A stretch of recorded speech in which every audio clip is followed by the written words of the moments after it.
हय्य अलल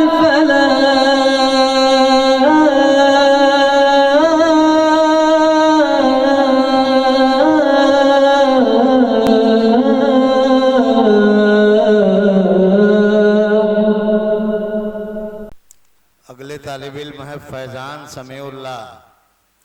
मौजू है हराम कमाई के असरात।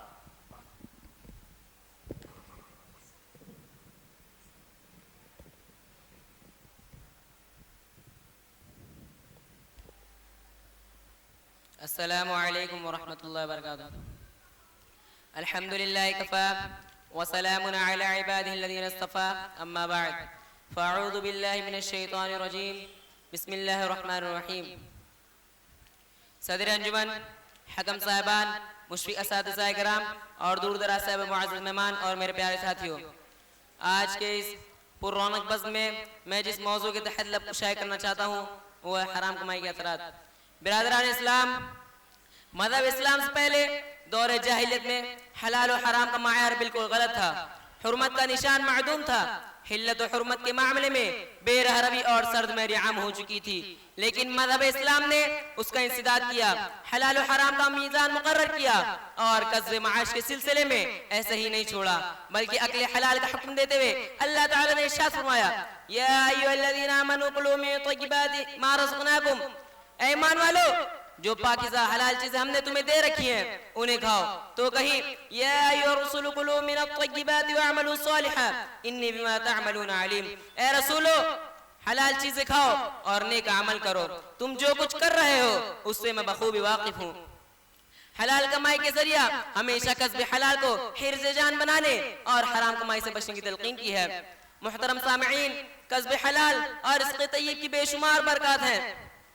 जब हलाल लुक़मा इंसान के पेट में जाता है तो उससे खैर के उमूर सादिर होते हैं, भलाइयाँ फैलती हैं, वो नेकियों की इशाअत का सबब बनता है। उसके बरअक्स हराम ग़िज़ा इंसानी जिस्म को मुअत्तल कर देती है, नूर ईमानी बुझ जाता है। जरा गौर कीजिए मेरे भाइयों कि जिसके मुंह को हराम लत लग गई हो, अल्लाह ताला के यहाँ वो मरदूद ठहरता है। ये मैं अपनी तरफ से नहीं कह रहा हूँ, बल्कि इस बात को कई हदीस मुबारका में वज़ाहत के साथ बयान किया गया है। हज़रात गिरामी, इंसान दुनिया की मुसीबत से घबराता है, पनाह मांगता है। अगर दुनिया की बात हो तो एक दूसरे से बाजी ले जाना चाहता है, मगर आखिरत की कोई फिक्र नहीं। ए आखिरत से बेरग़बत इख्तियार करने वालों, नबी अकरम सल्लल्लाहु अलैहि वसल्लम ने इरशाद फरमाया, इन्नहु ला यरबू लहमुन नबत मिन सुहतिन इल्ला कानत अन्नार औला बिह, जिस बदन की नशोनुमा हराम माल से हुई हो वो उस बात का मुस्तहिक है कि उसे जहन्नम में डाल दिया जाए। हराम कमाई का एक नुकसान ये भी है कि इंसान अल्लाह रब्बुल इज्जत का गज़ब और उसकी नाराज़गी का सबब बनता है और उस पर जन्नत हराम है। जैसा कि एक और हदीस में नबी अकरम सल्लल्लाहु अलैहि वसल्लम ने इरशाद फरमाया, मन यक़तता हक़्क़ इम्रिइन मुस्लिमिन बियमीनिही फ़क़द औजबल्लाहु लहु अन्नार व हर्रम अलैहिल जन्नह, जो शख्स झूठी कसम खाकर किसी मुसलमान का हक मारे तो अल्लाह ताला उसके लिए जहन्नम वाजिब कर देंगे और जन्नत उस पर हराम कर देंगे। इसी तरह एक और हदीस में नबी अकरम सल्लल्लाहु अलैहि वसल्लम ने इरशाद फरमाया, क़यामत के दिन तीन किस्म के लोगों से अल्लाह ताला ना ही गुफ्तगू करेगा और ना ही उन पर रहमत और इनायत की नजर डालेगा। उनमें से एक वो शख्स भी होगा जो अपना सामान तिजारत झूठी कस्में खाकर बेचता होगा। जरा गौर कीजिए मेरे भाइयों, हराम खोरी की नहूसत का अंदाजा इस बात से भी लगाया जा सकता है कि अल्लाह ताला आम तौर पर मुसाफिर और परेशान हाल शख्स की दुआ कबूल फरमाता है, लेकिन अगर ऐसा शख्स हराम खोर भी हो तो अल्लाह ताला रहीम और करीम होने के बावजूद ऐसे शख्स की दुआ कबूल नहीं फरमाता। जैसा कि हज़रत अबू हुरैरा बयान करते हैं कि नबी सल्लल्लाहु अलैहि वसल्लम ने एक ऐसे शख्स का जिक्र किया जो एक तवील सफर की वजह से उसके बाल परागंदा और जिस्म गुबार आलूद है।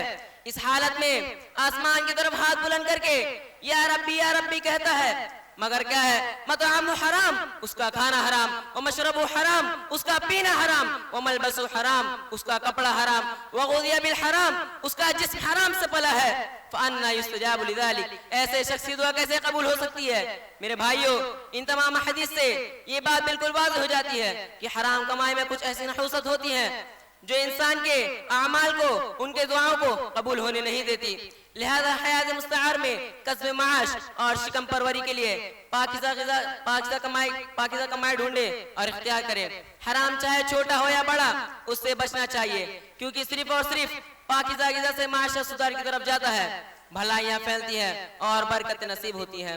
आखिर में अल्लाह ताला से दुआ है कि अल्लाह ताला हमें हराम लुक़्मे से महफूज रखे और हलाल तरीके से हासिल करने की तौफीक दे। आमीन। व आखिर दावाना अल्हम्दुलिल्लाहि रब्बिल आलमीन। अस्सलामु अलैकुम व रहमतुल्लाहि व बरकातुहू।